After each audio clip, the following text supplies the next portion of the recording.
ఓం విశ్వకర్మణే నమః. నమస్కారం అండి. Welcome to Rambabu Vastudevi channel. ఈరోజు 13 నెంబరు వెస్ట్ పడమర దిక్కు గురించి, పడమర దిక్కులో ఉండే zone profit and investment zone అండి. పడమర లాభాలు వస్తాయి, వ్యాపారాలు బాగా సంపాదించడానికి పడమర జోన్ చాలా ఉపయోగపడింది. గెయిన్ అండ్ ప్రాఫిట్, అలాగే యాక్టివిటీ, డ్రాయింగ్ రూము, ఇక్కడ గురుదేవుడి ఫోటో కూడా పెట్టుకోవచ్చు. ఎలిమెంట్ స్పేసు, షేప్ వచ్చి 0, కలర్ వైట్, భోజనశాల వాడుకోవచ్చండి. వ్యాపారాల్లో లాభాలు తెచ్చే జోన్ ఇది.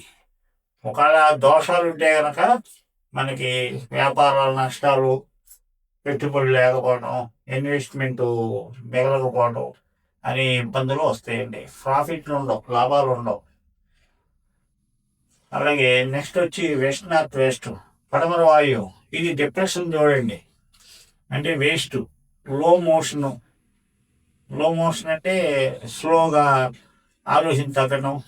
పితృ దేవతల ఫోటో పెట్టుకోవచ్చు. ఇక్కడ ఈ వెస్ట్ నార్త్ వెస్ట్ పడమర వాయువులో కనుక ఏదైనా దోషాలు ఉంటే డిప్రెషన్ చూడనమాట. అంటే ఒత్తిడి గురి అవడం, మానసిక ప్రశాంతత లేకపోవడం, ఇలాంటి మంచి ఆలోచన లేకపోవడం, కొన్ని చెడ్డ అలవాట్లు రావడం జరుగుతుంది. ఈ ఎలిమెంట్ వచ్చి షేపు 0, స్పేస్, కలర్ వైట్. ఇక్కడ గ్రైండర్లు, వాషింగ్ మిషన్లు, రోలు, డస్ట్బిన్ను, అంటే వేస్ట్ పెట్టుకునే చెత్త బిన్ను, కూలర్సు, అంటే శబ్దం వచ్చేవన్నీ ఈ పడమర వాయువులో పెట్టుకోవచ్చండి. అంటే మనకి వాయువు అంటే వాయువు సంబంధించి, కానీ పడమర వాయువు సంబంధించి కూలర్స్ అవన్నీ మిషనరీ పెట్టుకోవచ్చండి. గ్రైండర్లు అలాంటివి పెట్టుకోవచ్చండి. నమస్కారం అండి. Thanks for watching. Like, subscribe, click the bell icon.